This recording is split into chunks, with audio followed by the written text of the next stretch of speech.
Paz do Senhor, meus irmãos. Estamos aqui para mais uma lição da Escola Bíblica Dominical. E nesse domingo, nós abordaremos a lição 6, usando a fé diante dos confrontos. O texto áureo nos fala: Então caiu o fogo do Senhor e consumiu o holocausto, e a lenha, e as pedras, e o pó, e ainda lambeu a água que estava no rego. Primeiro livro de Reis, capítulo 18, versículo 38. Os objetivos desta lição são ensinar que o Senhor tem métodos peculiares de agir, mostrar que a misericórdia divina sempre nos socorre e apresentar que Deus responde com fogo. O texto de referência está no primeiro livro de Reis, capítulo 18, versículo 22. Então disse Elias ao povo: Só eu fiquei por profeta do Senhor, e os profetas de Baal são 450 homens.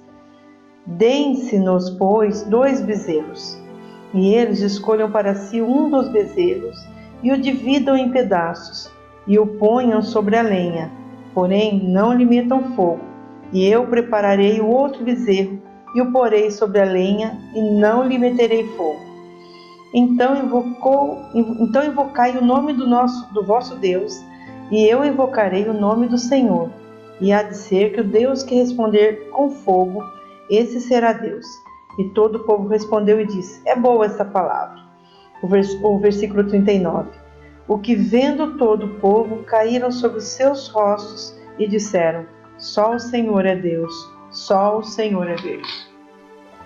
Então, irmãos, hoje nós iremos estudar uma passagem bastante conhecida que fala a respeito do profeta Elias. Elias era profeta no Reino do Norte. O Reino do Norte, ele surgiu após a divisão das tribos de Israel. Logo que Salomão morreu, o Jeroboão liderou uma espécie de rebelião, pedindo ao rei Roboão, filho de Salomão, que diminuísse os impostos, porque a carga tributária sobre eles estava muito pesada. E com isso, o rei Roboão, ao invés de orientar-se com os sábios mais velhos, ele foi orientar-se com seus amigos mais jovens, que aconselharam a ele que não cedesse aos pedidos de Jeroboão e daquele povo que estava querendo uma redução nos impostos. Com isso, houve uma divisão no reino de Israel, e 10 tribos ficaram com Jeroboão, que liderou sobre eles, e 2 tribos ficaram sob o reinado de Roboão. Judá e Benjamim ficaram com Roboão, e as outras 10 tribos formaram então o Reino do Norte, conhecido na Bíblia, muitas vezes chamado na Bíblia como Reino de Israel, e a nação de Israel, e Judá, conhecido como Reino do Sul. Então, a partir dessa divisão, muitos reis se sucederam, inclusive durante a história de Israel, uma história, eu diria assim, durante um período curto de tempo, até 200 e tantos anos, 19 reis se sucederam no trono de Israel, do Reino do Norte. E Israel sofria muito com a idolatria. Ele foi assolado pela idolatria. E um dos períodos mais terríveis de idolatria foi o período em que o rei Acabe governou o Reino do Norte juntamente com sua mulher Jezabel. E foi nesse período que Deus levantou o profeta Elias. Elias não tinha medo e era profeta do Senhor. Ele não tinha medo de enfrentar o rei e de dizer a ele que ele era idólatra e que ele estava desagradando a Deus. Elias chegou diante de Acabe e disse a ele que, segundo a própria palavra dele, não choveria durante anos naquela terra. E Deus se manifestou a Elias e disse a ele para fugir, dirigir-se ao riacho de Querite. E ali o Senhor o sustentaria. Ele beberia do riacho e Deus ordenaria aos corvos que o sustentassem com pão e carne. Já imaginou um corvo levando carne para o profeta do Senhor? Mas Deus age de formas que a gente não consegue realmente entender, né? Deus faz coisas impossíveis e que para nós não tem o menor sentido muitas vezes. Mas Deus tem suas maneiras de agir. É justamente isso que o ponto 1 nos fala, que Deus tem métodos próprios, né, de agir. E também nos fala que Deus chama e se responsabiliza, né? Então, Deus havia colocado Elias como profeta.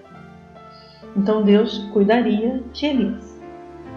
Elias foi, obedeceu a voz do Senhor, dirigiu-se ao ribeiro, permaneceu ali junto ao ribeiro de Querite, sendo sustentado pelos corvos que levavam a ele pão e carne pela manhã e pão e carne à tarde, e ele bebia do ribeiro. Mas num determinado momento o ribeiro secou. Aí Deus ordenou a Elias que se deslocasse e que fosse até Sarepta, onde Deus ordenaria a uma viúva, já havia ordenado a uma viúva que o sustentasse. E nesse período, Elias chegou a Sarepta, e ali ele encontrou aquela viúva de quem o Senhor lhe falara. E ela estava catando alguns gravetos para assar o último trigo que ela tinha, né? Ela não tinha mais nada na sua despensa. E Deus ordenou a Elias que ficasse ali, porque era ela que iria sustentá-lo. Então veja que coisa interessante. Deus mandou Elias para alguém que não tinha nada, a não ser um pouco de trigo, né? E o ponto 2 vai nos falar que Deus escolheu uma pobre viúva estrangeira para auxiliar o profeta Elias. O tópico 2:1 nos pergunta assim: não seria mais viável que alguém de seu povo acudisse a Elias? Não, Deus estabeleceu alguém que nem pertencia ao povo de Israel. Então, Deus escolheu de forma sobrenatural também, porque as escolhas do Senhor não são naturais. Nós, às vezes, queremos que Deus escolha determinada coisa, mas Deus fala assim: não, a escolha é minha, não é sua. Então, foi assim que Deus escolheu essa mulher para que provesse o sustento de Elias. E quando Elias chegou a ela e pediu água, ela lhe deu. E depois pediu pão. E ela falou: Senhor, eu não tenho mais. Eu vou cozer um bocado, um bolo para mim e para o meu filho. Nós vamos comer e vamos morrer. Aí Elias falou a ela, olha, vai lá, então faz o que você disse. Vai lá, faz o bolo, mas me dá primeiro. Dá desse bolo para mim primeiro. Aí ela obedeceu. E é interessante essa obediência, porque ela obedeceu em algo que ela sabia que faria falta a ela. Quando ela desse o pouco que ela tinha para Elias, ela ficaria sem nada. Mas ela creu. E ela obedeceu. Foi lá, cozeu um bolo, entregou ao profeta. E o profeta disse: olha, a farinha não vai acabar. O azeite nem a farinha da panela vai acabar. E aconteceu exatamente assim. E a Bíblia diz que eles comeram por muitos dias daquela farinha e daquele azeite. E no capítulo 17, no versículo 17 também, a Bíblia nos relata que o filho daquela mulher adoeceu gravemente e morreu. Aí ela chegou para o profeta e falou: mas como? Olha, o que foi que eu fiz? O senhor vem aqui, né? Eu já não tinha nada, agora o meu filho também vai embora e eu estou sozinha. Elias pegou aquele menino e clamou ao Senhor: o Senhor, tenha misericórdia. E Deus, a Bíblia fala que Deus ouviu Elias e restabeleceu, devolveu a alma àquele menino, devolveu a vida a ele. O espírito do menino voltou e ele voltou à vida. E Elias entregou o menino vivo à sua mãe. E a mulher reconheceu que realmente ele era um profeta do Senhor.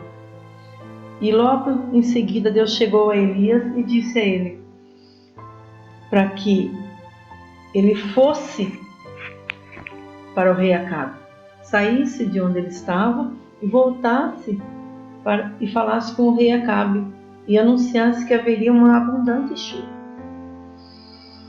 Elias encontrou-se com Acabe e Acabe olhou para Elias e falou assim: és tu, perturbador de Israel?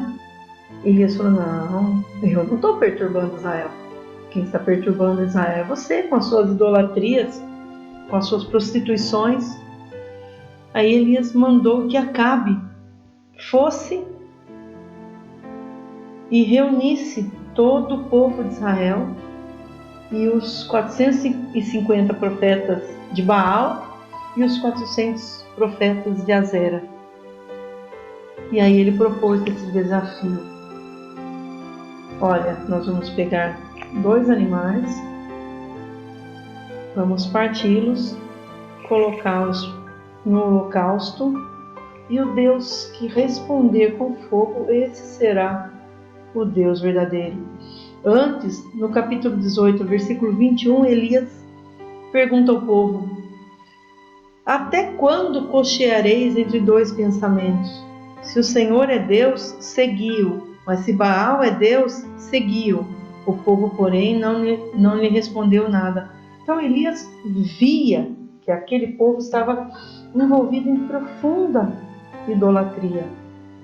E todos os males que sobrevieram a ele foi justamente em razão da situação degradante, situação espiritual terrível em que o povo se encontrava sob a liderança daquele rei Acabe, um rei iníquo, profano, idólatra e que obedecia a todas as ordens que a sua mulher lhe dava, e isso fazia com que ele se afundasse cada vez mais na idolatria, profanando o templo do Senhor, profanando o nome do Senhor. Então, o ponto 2 segue nos dizendo que, na crise, a viúva de Sarepta foi bênção para Elias. Deus enviou socorro no tempo certo, nem antes e nem depois. É interessante os irmãos verem, voltando um pouquinho lá no período em que Elias estava em Sarepta, que Elias não tinha nada a não ser a presença do Senhor. E que a chegada dele trouxe bênção para aquela mulher. Ela ia comer o último bolo, ia usar a última farinha, o último azeite, ia comer e ia morrer, ela e seu filho. Mas a chegada de Elias proporcionou a ela vida, deu-lhe condições de sobreviver, deu-lhe condições de prosseguir na sua jornada. Mesmo em meio à pobreza, ela abençoou Elias e foi abençoada pela presença dele. Então, através de Elias, o filho dela foi curado. Então, às vezes nós não sabemos como fazer para abençoar alguém.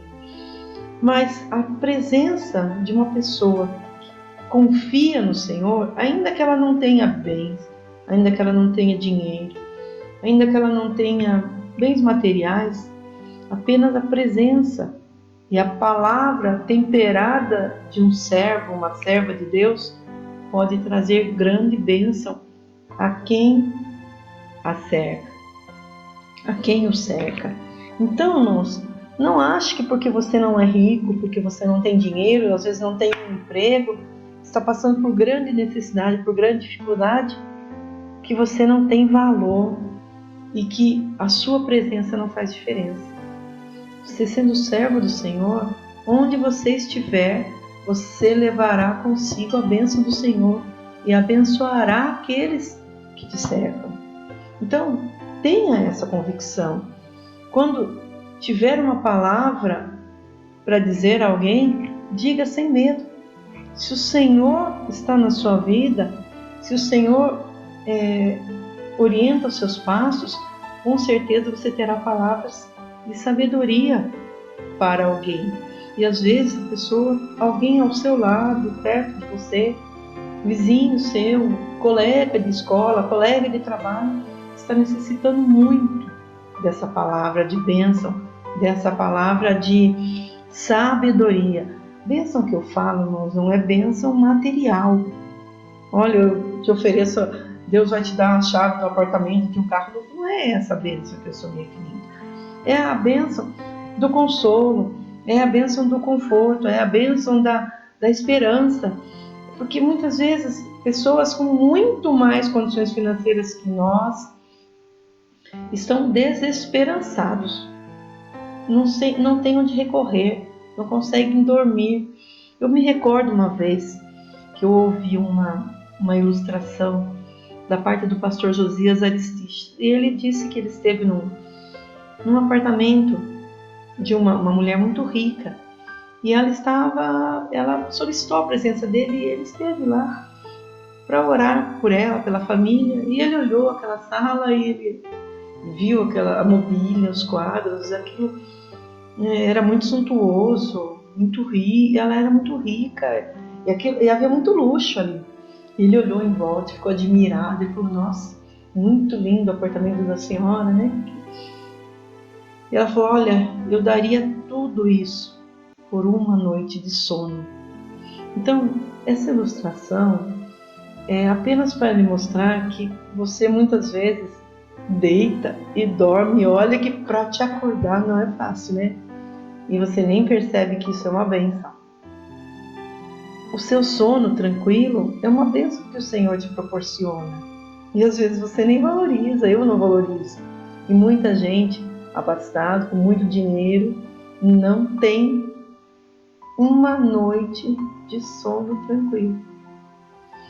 Então o Senhor tem muito para nos dar e isso não se limita a bens materiais. O pastor Alexandre costuma dizer que existem as bênçãos superiores e as inferiores. As superiores são as bênçãos espirituais, a salvação das nossas almas, o perdão dos nossos pecados, a paz, a alegria do Espírito Santo. E as inferiores são os bens materiais. Então, não é porque nós não temos bens materiais que não podemos ser felizes, abençoadores e distribuir. Amém? O ponto 3 nos fala que Elias se apresentou e lançou um desafio. Então, Elias chegou, desafiou os profetas de Azera, os profetas de Baal. Eles montaram o altar, colocaram sobre ele os animais. E aí os profetas de Baal começaram a clamar para que Baal os atendesse, os ouvisse. E nada. E o tempo passava e nada acontecia. E eles gritavam, eles pulavam, e eles dançavam. E até um momento que começaram a se retalhar, cortar o seu próprio corpo. E Elias começou a zombar dele, falar assim: viu, grita mais alto, ele deve estar dormindo. Ou então, quem sabe, ele foi viajar. Vai, grita mais. Mas gritaram, e não resolveu nada. Daí Elias chegou um momento que, depois de horas e horas sem nada acontecer, Elias fala: agora chegou minha vez.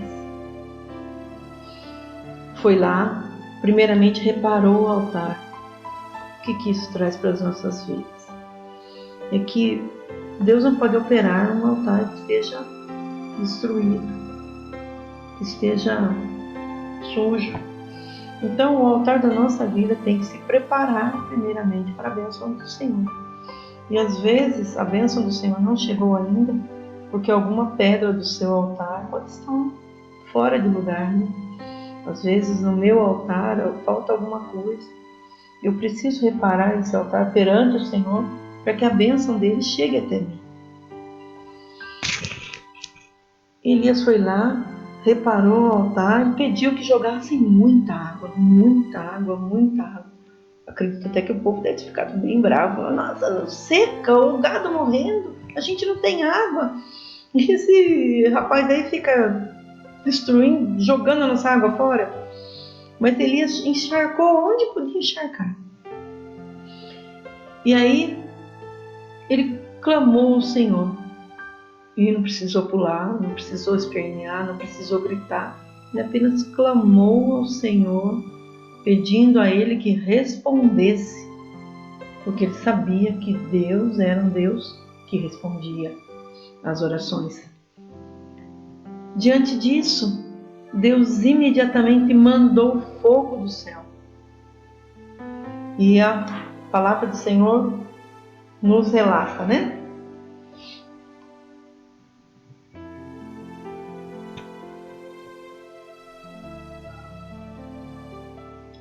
Sucedeu que ao meio-dia Elias zombava deles, dizendo: clamai em altas vozes, porque ele é um Deus. Pode ser que esteja falando, ou que tenha alguma coisa que fazer, ou que intente alguma viagem. Talvez esteja dormindo e necessite de que o acorde.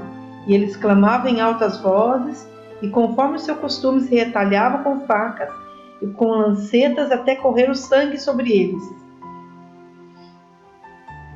No verso 30 do capítulo 18, Elias fala: então Elias disse a todo o povo: chegai-vos a mim. E todo o povo se chegou a ele. E Elias reparou o altar do Senhor que havia sido derrubado. Tomou 12 pedras, conforme o número das tribos dos filhos de Jacó, ao qual viera a palavra do Senhor, dizendo: Israel será o teu nome. E com as pedras edificou o altar em nome do Senhor. Depois fez em redor do altar um rego, em que podiam caber 2 medidas de semente. E finalmente, no versículo 36, a resposta do Senhor.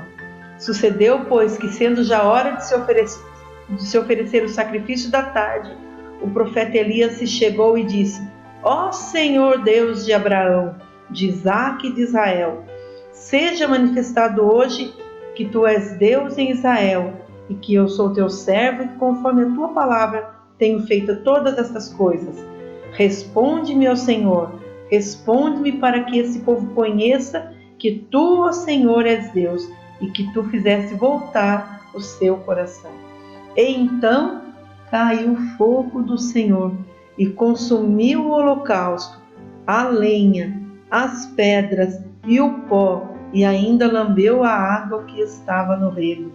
Quando o povo viu isto, prostraram-se todos com o rosto em terra e disseram: o Senhor é Deus, o Senhor é Deus. E aí disse-lhes Elias: agarrai os profetas de Baal, que nenhum deles escape. Agarraram-nos, e Elias os fez descer ao ribeiro de Quizon, onde os matou. Então, depois disso tudo, Deus mandou uma abundante chuva de Israel, toda aquela sequidão, toda aquela secura que estava ali, se acabou. Mas antes disso, Deus mostrou ao povo de Israel que Ele era Deus.